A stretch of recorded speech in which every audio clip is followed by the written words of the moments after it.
Hello, everybody.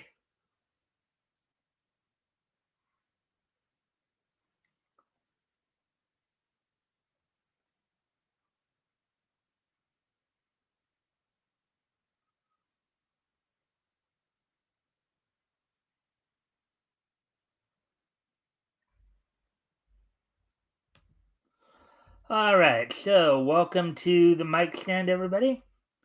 Today is Thursday, October 24th, 2024. So we're going to give people a chance to come in here.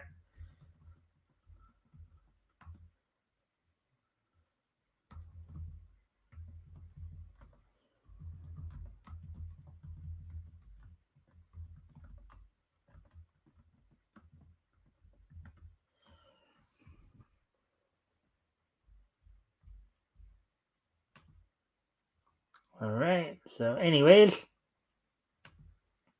we wait for people to show up here. I hope everybody's had a good week thus far, as we're now down towards the end of the week, of course. I'm going to give people, before we talk about what's on tap for tonight, of course, we'll give people a chance to show up. Hopefully, you guys have been enjoying the content of late. We will be making some changes here in terms of, and I'll talk a little bit about that as well.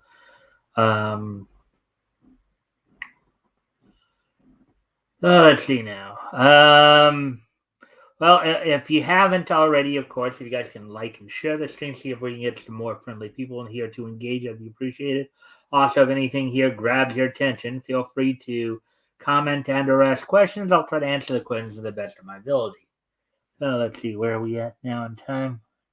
So about another just under 30 seconds here, we'll probably talk about what's on tap for tonight. Let's see now. Gummy bears bouncing here and there and everywhere. Find adventure that's beyond compare. They are the gummy bears. They are the gummy bears. All right, so 3 minutes. All right, so here's what's on tap for tonight. So, of course, tonight we're gonna go over the indie comic showcase from Bleeding Fool. See what see some of the more recent releases that Chris Braley has decided to highlight. Of course, we'll also do the wrestling wrap up. We'll talk about what happened on last night's Dynamite. We'll get everybody caught up on all the latest in terms of WWE, AEW, as well as TNA. TNA, of course, not only will have Impact tonight, but they also have their next pay per view coming up this Saturday, Bound for Glory. We'll talk. Well, of course, go over the card there. Also, this day in each history as well, and we'll also talk a little bit about some of the changes coming to the show. In fact, I'll start off with that. So, as I mentioned to you guys before, we're gonna make some changes here. So, starting next week, starting on Monday, the weeknight show will be moving up an hour to where we're going to be starting at 5 p.m. Pacific, 8 p.m. Eastern. So tomorrow night will be our last weeknight 6 p.m. show. Tomorrow night, of course, RJ Carter will be joining me to do the historical comic retrospect. That'll be the last Friday night historical comic retrospect. We'll be moving the show to Sundays starting on November 3rd. So starting next week, of course, we'll be pushing everything up an hour during the week, and and then we'll be starting on November 3rd. That's when we'll be having the historical comic retrospect. So, and I will talk about this again at the end, probably at the end of the show as well. But with all that being said, now that we're past 5 minute mark now, why don't we go ahead and get into let's get into the article that we're going to focus on tonight from Bleeding Fool.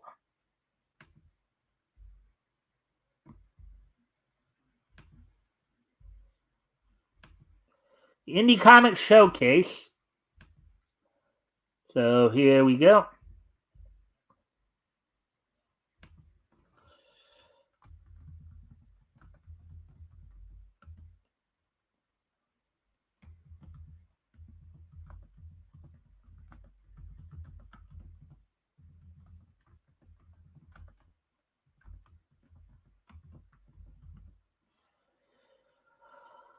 Alrighty then, so let's get into the articles here then.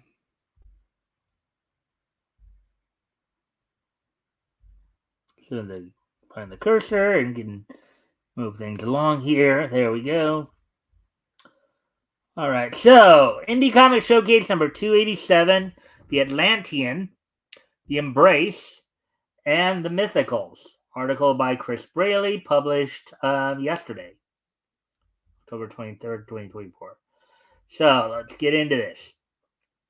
Welcome back to another installment of Indie Comic Showcase, the weekly blog where we signal boost a few truly independent creators that are currently crowdfunding their projects, crowdsourcing their funding in some way, or just completely self-publishing on their own. Every little bit of support for these creators matters, from a single dollar pledge to the $25 bundle, and of course, the higher tiers are usually fun too. Even if you can't back a campaign or buy a book, you can share or tweet about these projects to your friends and followers. On Indie Comic Showcase, we interview the creators, show off some art, tell you how you can check out the product for yourself. Below, we have some outstanding crowdfunding campaigns this week for you to learn about, enjoy, and hopefully support by backing one or more of them. Thanks for checking these out and for being the best part of Indie Comic Showcase. Let's jump in. All right, so The Embrace 2 by Michael Oden. And again, guys, hey, Metal. Thanks for popping in. Of course, if you can help out by liking and sharing the stream, see if we get some more friendly people in here to engage, that'd be appreciated. Also, if anything here grabs your attention, feel free to comment and or ask questions, and I will try to answer the questions to the best of my ability. So, Race 2 by Michael Oden. Let me just go grab a link here real quick. So, let's see now. So, this is a Fun My Comic project.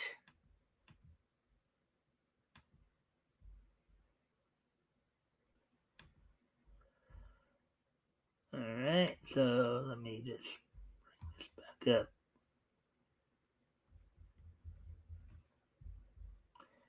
Alright, so here we go. Let me just put this down here.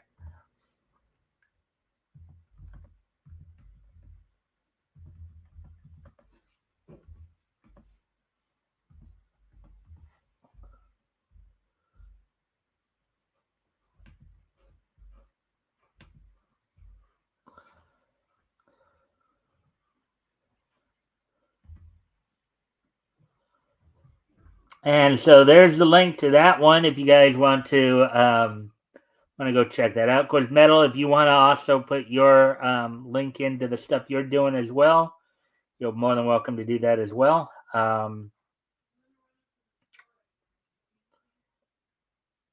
there we go. So let's get in. So let's get into the article here. Let's get into this portion of the article. The Embrace 2 by Michael Oden.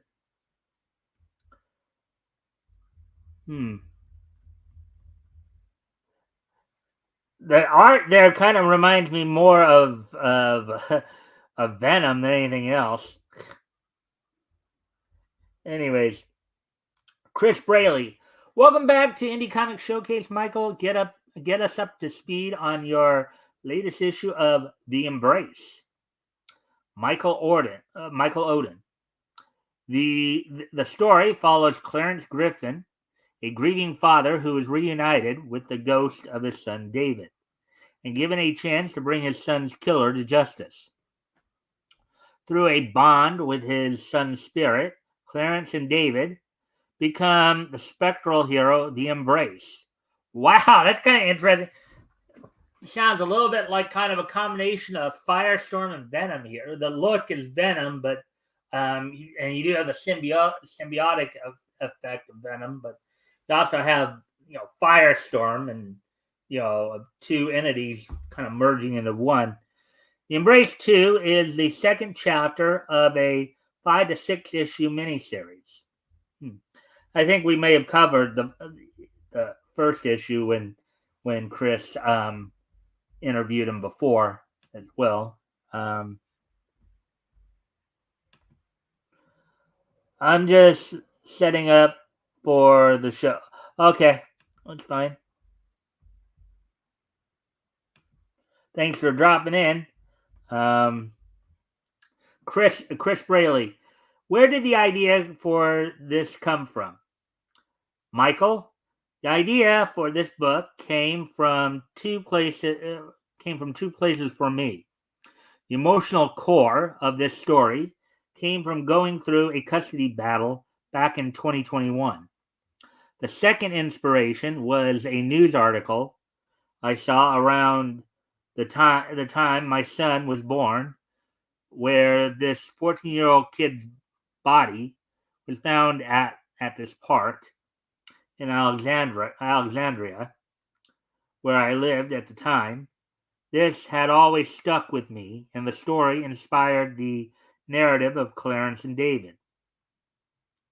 This led to an initial crowdfunder on IGG back in Indiegogo back in 2021 that raised almost $16,000, and now we are live on Fund My Comic after a very successful $11,000 campaign on Indiegogo as well.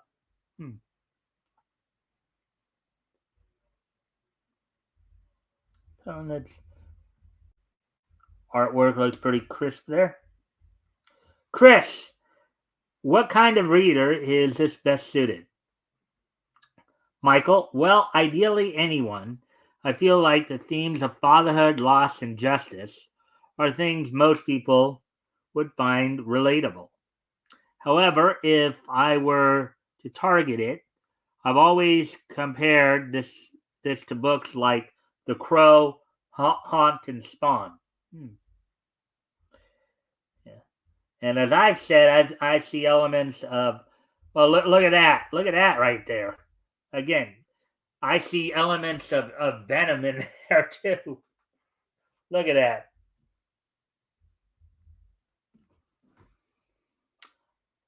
Tell me a bit about your creative process, Michael, Chris asks. And Michael responds, my style varies per project as a writer. Different stories require different style. This leads into my creative process, which involves me effectively creating music playlists that put me in the right headspace. When I am writing a script, it's like there's a movie playing in my head, and these songs act as a soundtrack. Yeah, I think I do remember reading this about him before. Him or maybe somebody else, but having this idea of putting a soundtrack in their head. Anyways, as we continue on here.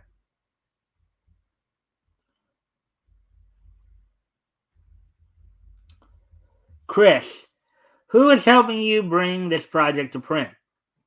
Michael, we have a pretty exceptional team on The Embrace. Dean James, the main artist, and my co-creator on the book, has been pushing himself and really developing his style in this second book, which is only enhanced by our new colorist, Eugene Bedeview, whose work on the Lost Pages by the Diaz brothers precedes itself. We also have an exceptional list of talent that we've brought together for various indie covers, such as Irene Rennie Strzelski, Eder Messias,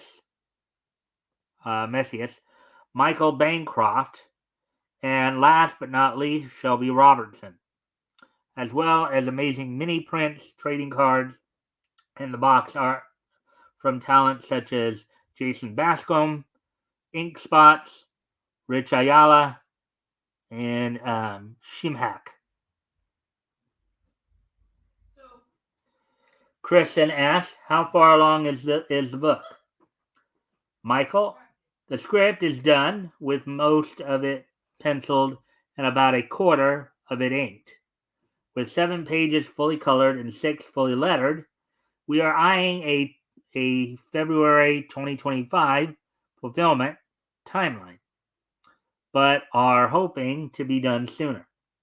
This is the second chapter of a mini-series that will run 5 to 6 issues. Additionally, Dean and I have talked about an anthology book delving into the lore of the world. Anthology books are always fun.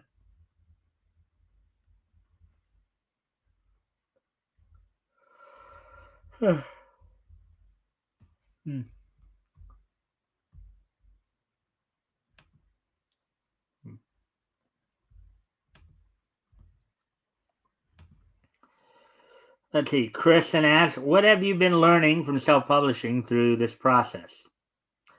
Michael, this is a labor of love, and if you expect it to pay dividends right away, you're in the wrong industry. Then Chris asked, any special features in this campaign you want to mention? Michael then responds, on this particular campaign, I would say that there are 3 tiers to look at.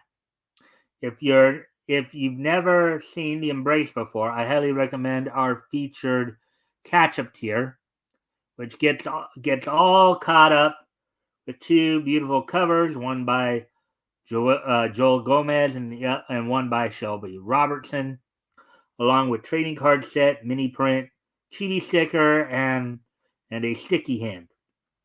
If you want a truly unique collector piece, the glow-in-the-dark haunted cover only has 25 left and will be signed by and numbered by Shelby Robertson. And finally, if you want the best bang for your buck, our box includes all covers of Book 2, a copy of Book 1, an Embrace t-shirt, sticky hand, mini print, collection, and a special black and white edition of the Embrace 2, only available on this tier.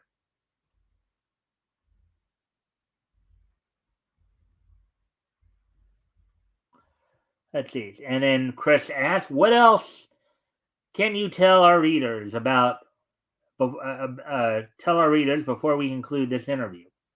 Michael, in addition to Embrace 2, be on the lookout as we intend to launch Elysian Fields Reborn in March of 2025. This reboot of my first series is a culmination of all my knowledge I've gained in this space. Chris, and good luck, Michael. It looks good. All right, so there we go with that one. Now let's, and of course, a friendly reminder to you guys, if you haven't already, if you guys can like and share the stream, see if we can get some more friendly people in here to engage. That'd be appreciated. Also, if anything here grabs your attention, feel free to comment and or ask questions. I'll try to answer the questions to the best of my ability. So, with that being said, let's talk about this next book that Chris is featuring here, The Atlantean by Russ Leach, and I believe we've seen Russ Leach here before too. Let me go grab link to the site here real quick. And look, we got another Fun My Comic project here.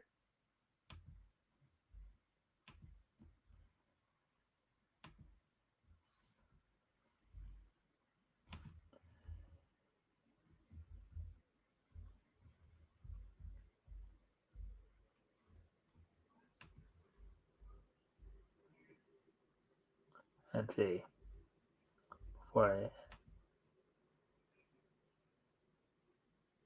Elysian Fields.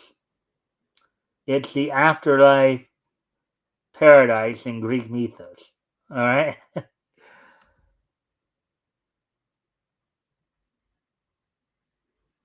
All right. So, anyways, thank you for that. Thank you for that medal.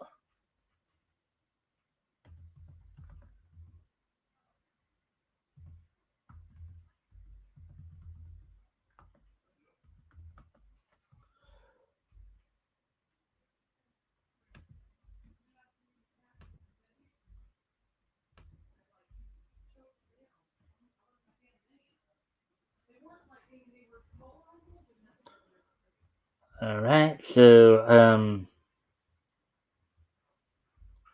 here's the link if you guys want to go check that out. It's another Fun My Comic project.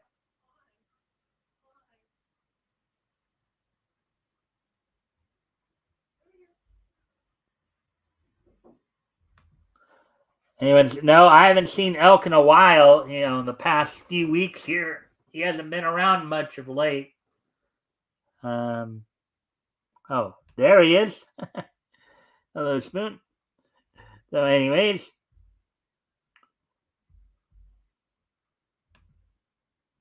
all right. So let's get into this. The Atlantean by Russ Leach. Let's get into this interview. So, Chris Braley asked, "Welcome back to Indie Comic Showcase, Russ. Tell me the elevator pitch for your comic magazine, The Atlantean." Russ Leach. After the reality-shattering events in Valusia, in parentheses, as told within the pages of the Shadow Kingdom, our last production, unparenthesed, Cull and his most trusted friend, Brule, take a solemn vow to hunt down and destroy the hidden empire of the Serpent Men. These are the tales of those journeys and the great hunt. It's 50 pages of black and white traditional art of Robert E. Howard's premier sword and sorcery characters in regular magazine format, like the legendary style of Savage Sword. So here we go with this.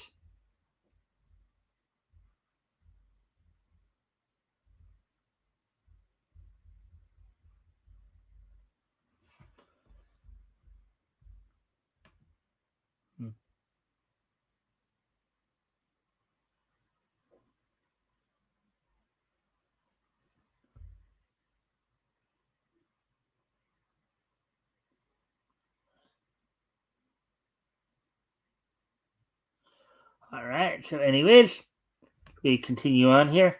So, Chris asked, "What's the origin story of this project?" And Russ responds, "We are huge Robert E. Howard fans and wanted to bring the most faithful graphic novel version of The Shadow Kingdom to readers. We did this with a lot of great reviews and felt that we could add to the story Howard had started in that first book. Our version of The Shadow Kingdom is now available in multiple versions from Critical Blast website, so RJ's site, and online outlets such as Amazon, Barnes and Nobles, etc.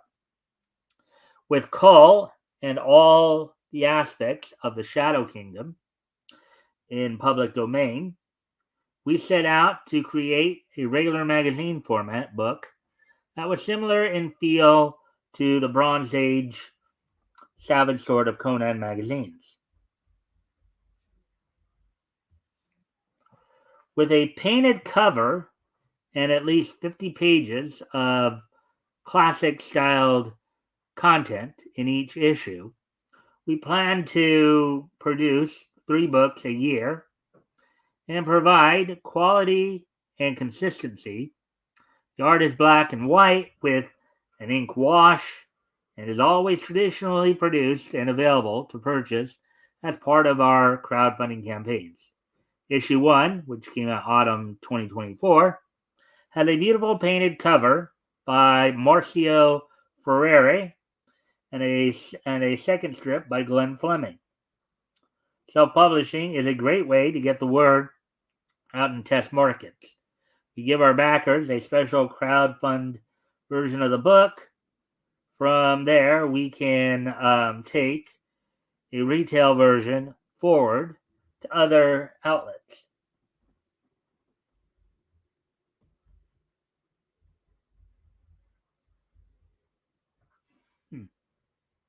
Chris, nice. Other than me, who is it aimed at? Russ, core target audience would be anyone who enjoys sword and sorcery or adventure tales. That said, we believe that quality and consistency with great stories and art can appeal to all kinds of readers.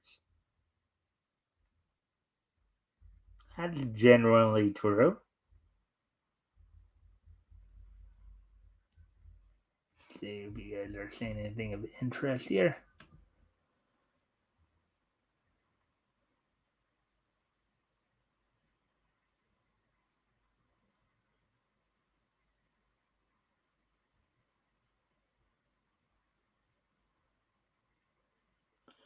All right. So, anyways, continuing on with the article here. Chris, tell me a bit about your style and creative process, Russ. Russ, my style has developed over years of using different tool sets and producing projects for widely differing audiences and demographics. I've arrived at a place where I've fallen in love with black and white and black and white art, and use a mix of modern and traditional tools and materials to create my pages. I currently pencil sketch pages in Clip Studio and then print them out. Once done, I use a light box and traditional materials and tools, in parentheses here, Bristol paper, ink pens, and brush, unparentheses, to produce the final page art.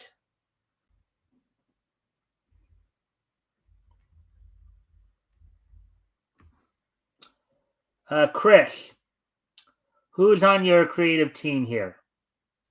Russ, Randy Zimmerman is the writer on the project. He is the editor-in-chief at Arrow Comics and has almost 40 years of experience in the industry. Randy Zimmerman, who also does some shows on I believe it's Indie Comics Network, the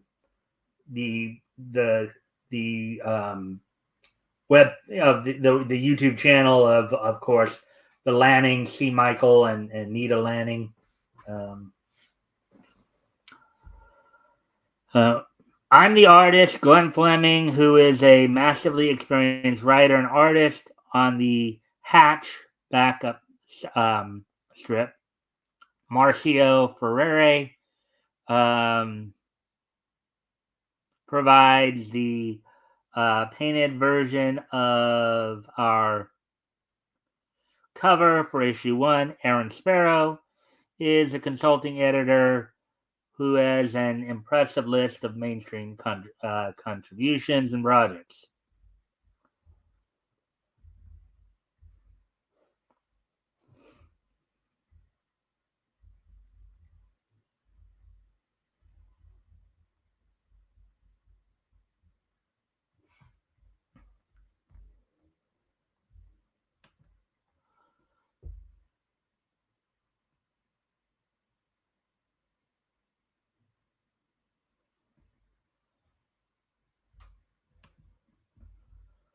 All right, so let's see. Kristen asks, how far along is the book from being completed and ready for print? Russ responds, the book is 99% complete. As soon as the campaign is done, we will go straight to print and send out backer packages. Moving on, by the time we hit the campaign for issue 2, in early 2025, issue 2 will already be finished. He's really kind of ahead of the game, isn't he?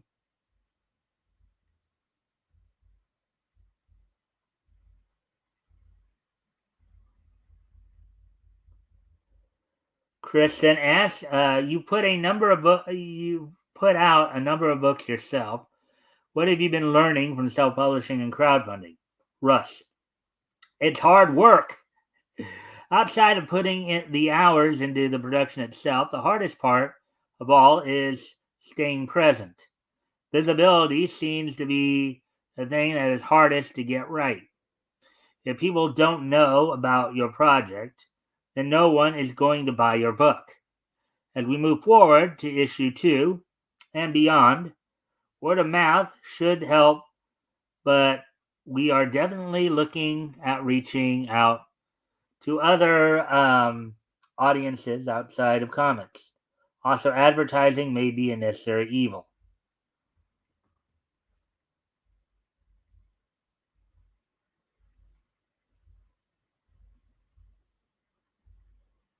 Chris, are you planning more of these magazines next year? Russ, yes, we plan to keep going and produce 3 more issues in 2025.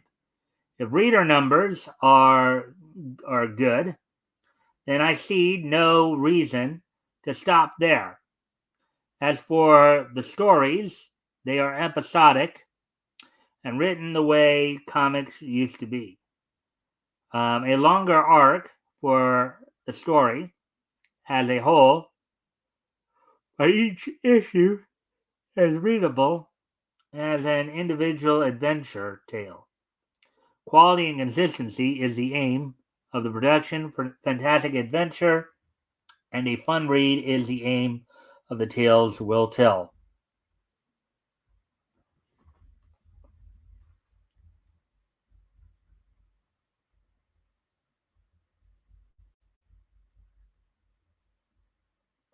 The Christian asks any special perks or tiers on your campaign we should look for.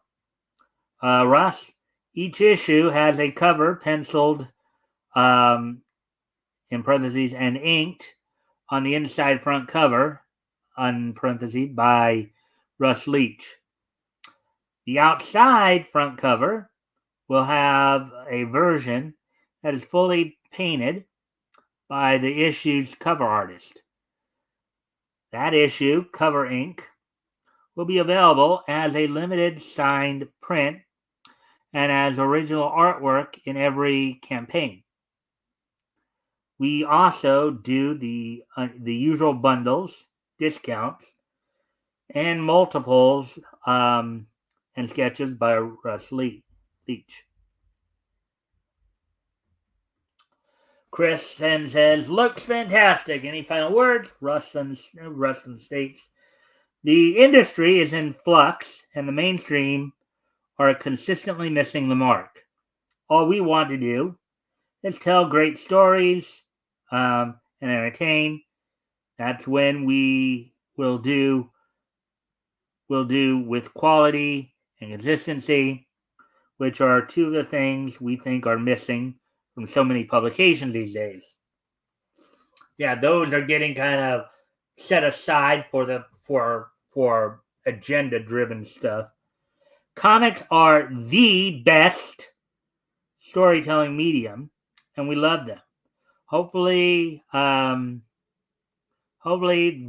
love of the art comes through in the books we produce. All right, so there we go. And a friendly reminder, if you guys haven't already, you guys can help out by liking and sharing the stream. See if we can get some more friendly people in here to engage. That'd be appreciated. Also, if anything here grabs your attention, feel free to comment and or ask questions. And I'll try to answer the questions to the best of my ability. Anyways, now we're getting ready to move on to this last portion of the article here. Let's see where we're at on time. All right, so we're making good time here, I believe. The Mythicals, number 3 by H. Wayne Desper. Well, let me go grab the link there.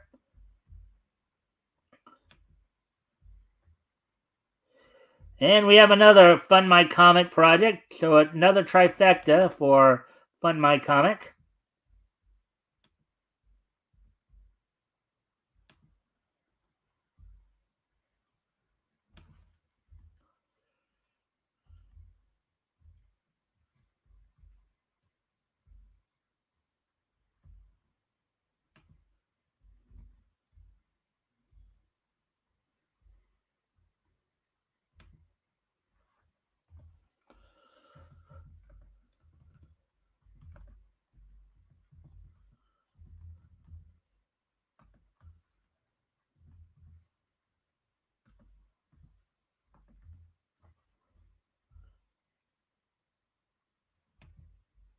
And I believe all three of these guys, I think, are making return jaunts to here to Bleeding Fool, get their comics.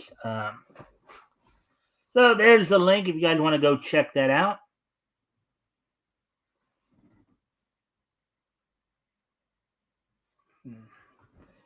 I'm gonna go off camera here for a quick moment. I'll be right back. Put some music on.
All right, we're back. So let's get into this.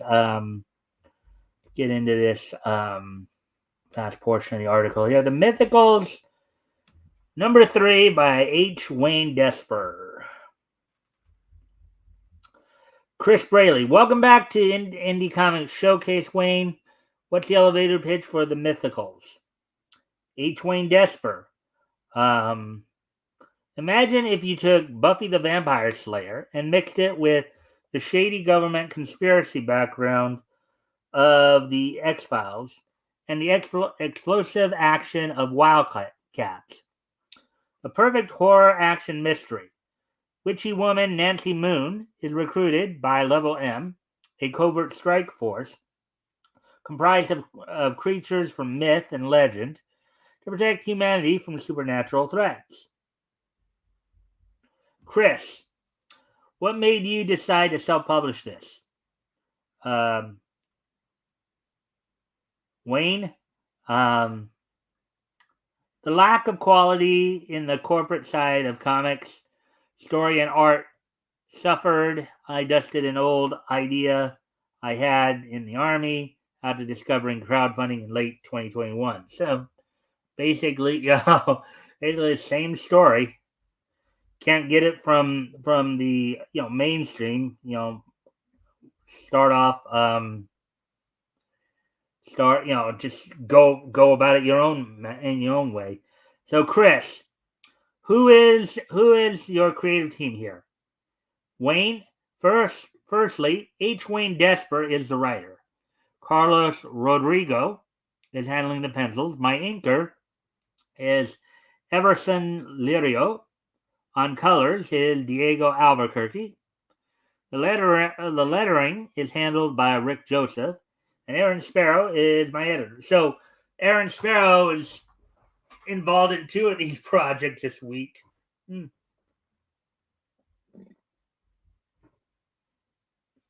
would appear.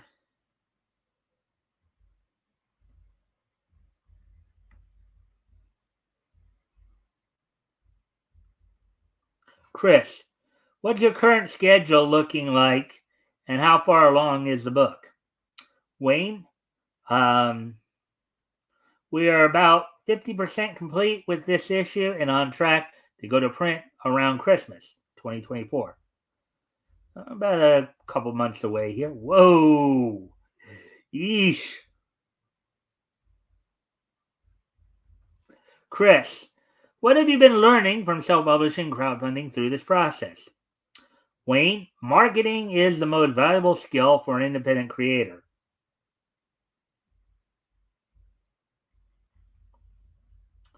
Chris, what are your plans beyond this book? Wayne, there are 13 issues are planned with currently 6 written. Busy beaver, isn't he? The mythicals.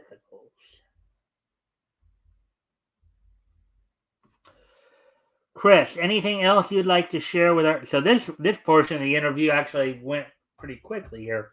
Anything else you would like to share with our readers before we sign off? Wayne, please spread the word. I launched 3 books in 18 months, and I'm a proven commodity with my speedy delivery time and excellent price point. Chris, done. Good luck. So that's it for this installment. If you're a creator ramping up your own campaign or have a comic available for purchase online and you want to be featured in our weekly column, click here. And follow Indie Comic Showcase on, well, I guess it's X now, even though they still listed as Twitter here, at Indie Comics. And reach out to them for more eyes on your crowdfunding comic project. Until next time, support Indie Comics. All righty then. So there we go with that one, guys. Hope everybody enjoyed all that. So now we're gonna move on here to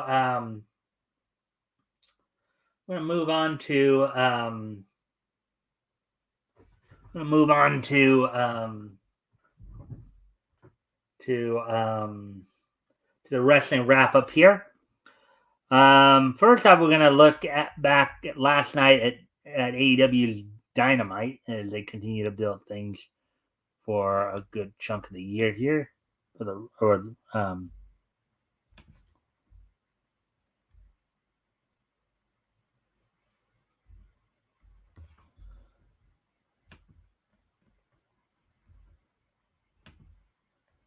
All right. So on last night's Dynamite, which was held at the West Valley Center, held at the Maverick Center in West Valley City in Utah.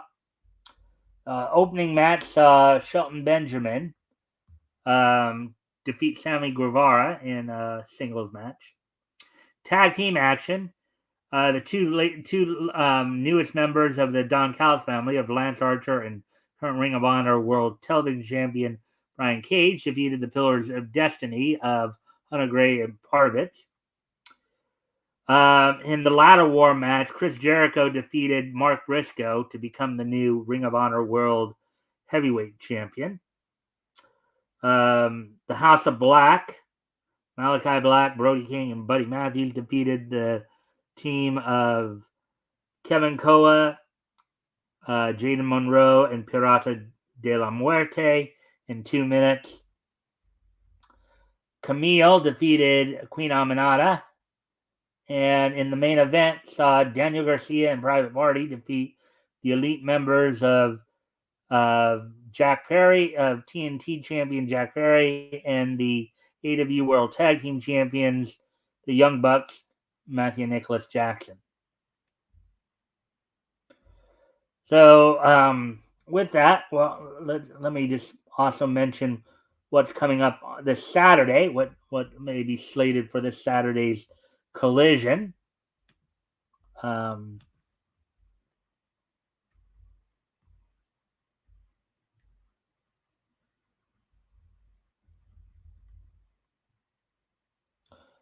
this Saturday's Collision from the Alliant Energy Powerhouse in Cedar Rapids, Iowa. Okay, so no matches have actually been announced for Collision yet. So, anyways, so now let's move on to the WWE. So there's some more disturbing news coming out of WWE as in the past there's been some accusation. There's a new lawsuit that's come out against Vince McMahon and the WWE over, and Linda McMahon has also been named in this lawsuit, in which they're claiming that some of the higher ups in the WWE were aware of some abuse happening to some of the underage ring boys back in the day.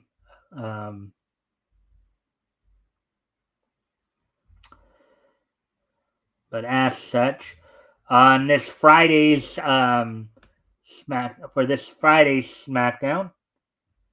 on USA, already announced for this Friday's SmackDown, in the number one contendership tournament final, the WWE Tag Team titles, the Motor City Machine Guns will be taking on DIY to see who will become the number one contender.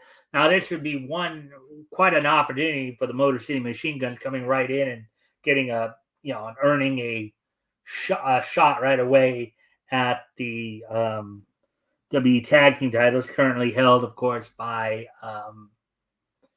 on SmackDown, held by the Bloodline.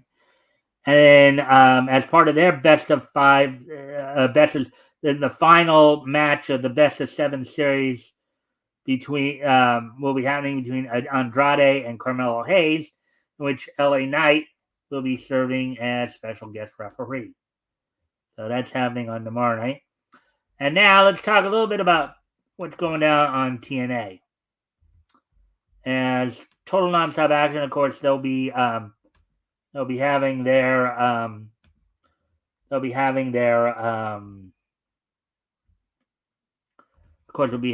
Bound for Glory event going on this Saturday. And as such, we're going to at least talk a little bit about what's going to be going down on tonight's Impact, as tonight's Impact will be the Go Home Impact before the Bound for Glory pay-per-view.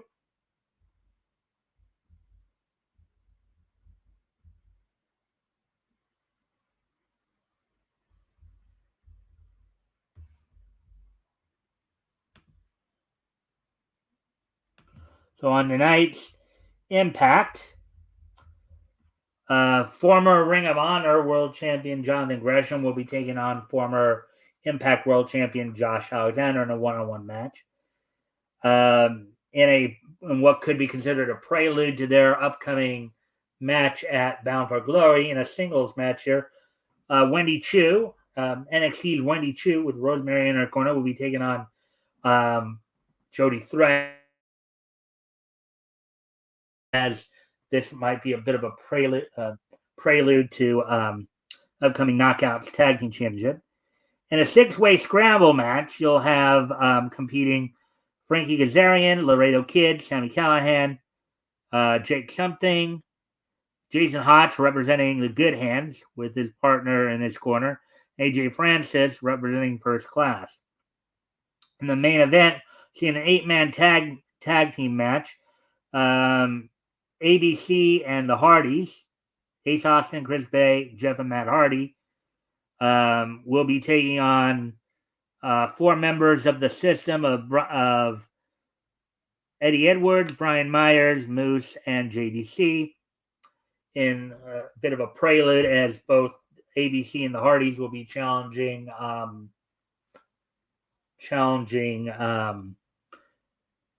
Edwards and Myers for the TNA World Tag Team Champion of Full Metal.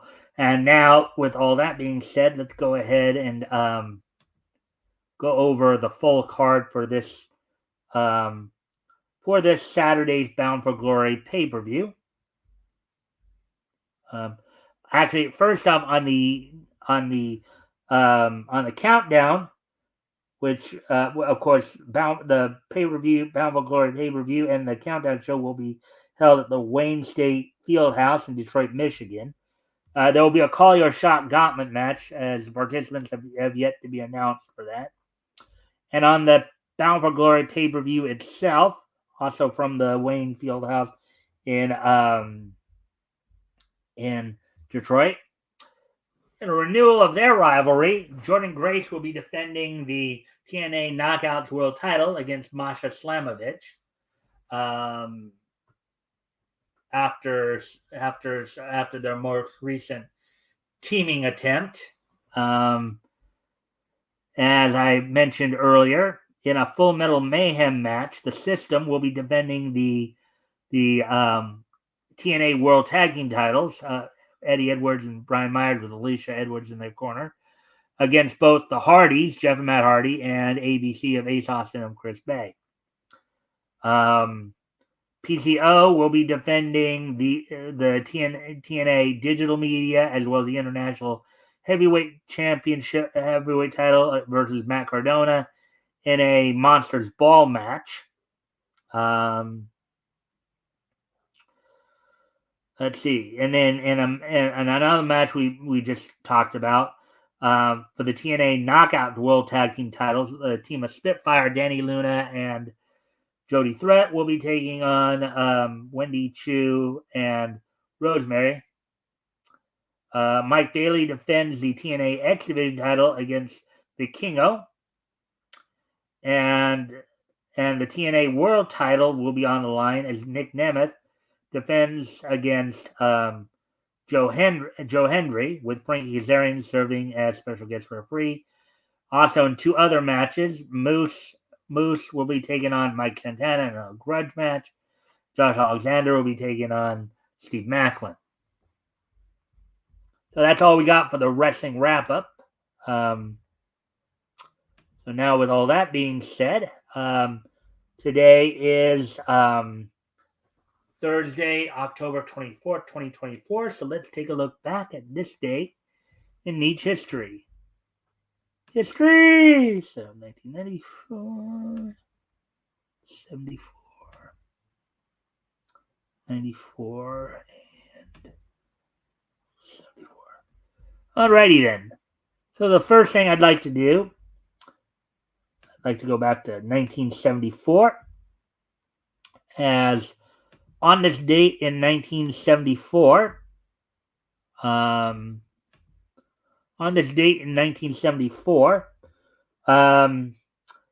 Nick Bockwinkel and Ray Stevens regained the AWA World Tag Team title over the Crusher and Billy Robinson in Winnipeg, Manitoba. Also on this date in 1974, 50 years ago today, Ivan Koloff regains the NWA Mid-Atlantic TV title from Paul Jones in Anderson, South Carolina. So Bockwinkel and Stevens, known in the AWA as the Blonde Bombers, I believe, regained the AWA World Tag Team Championship tag team titles from Crusher and Billy Robinson. And then Ivan Koloff would regain the Mid-Atlantic television title from Paul Jones in Anderson, South Carolina. And 1974 is just so nice that we're going to hit it twice. As also on this date in, hold on. I'm going to leave the studio for just a moment here.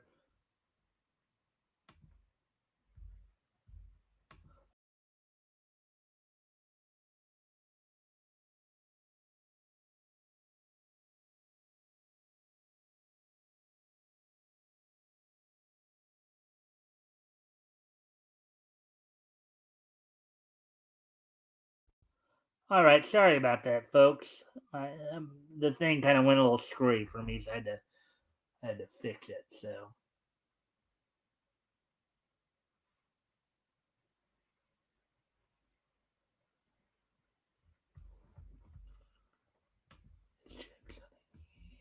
okay. All right, so we're back now. Anyways, so now moving on to the next piece of Nietzsche history. 1974 is just so nice that we're going to hit it twice. As also on this, well, in this case, I'd actually like to wish a happy 50th birthday. Wish a happy 50th birthday to um, Dallas-based voice actor John Bergmeyer, who of course is known for his work through through Funimation. Among the roles he's known for is providing the English voice or writing the English dub voice on such Japanese animes as Kurama from Yu Yu Hakusho, Tien Dragon Ball from the Dragon Ball series, Shigure Soma from Fruits Basket, and Ives Rutherford from Spiral.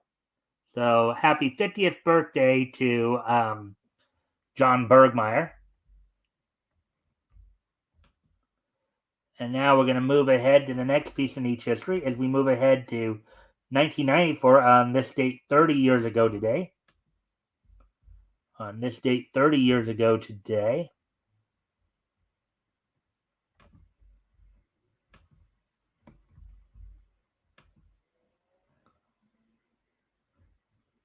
On this date 30 years ago today, the 10th issue of Carl Barks' Library of Walt Disney's Donald Duck Adventures in Color went on sale on New Sense from Gladstone's Carl Barks' Library of Walt Disney's Donald Duck Adventures in Color, number 10, went on sale on this date back in 1994, 30 years ago today. It sold for $9.95 because it was like 72 pages. So Gladstone would release the 10th issue of Carl Barks' Library of Walt Disney's Donald Duck Adventures in Color, number 10. And again, in this case, 1994 is just so nice that we're going to hit it twice. And also on this date, in 1994, 30 years ago today,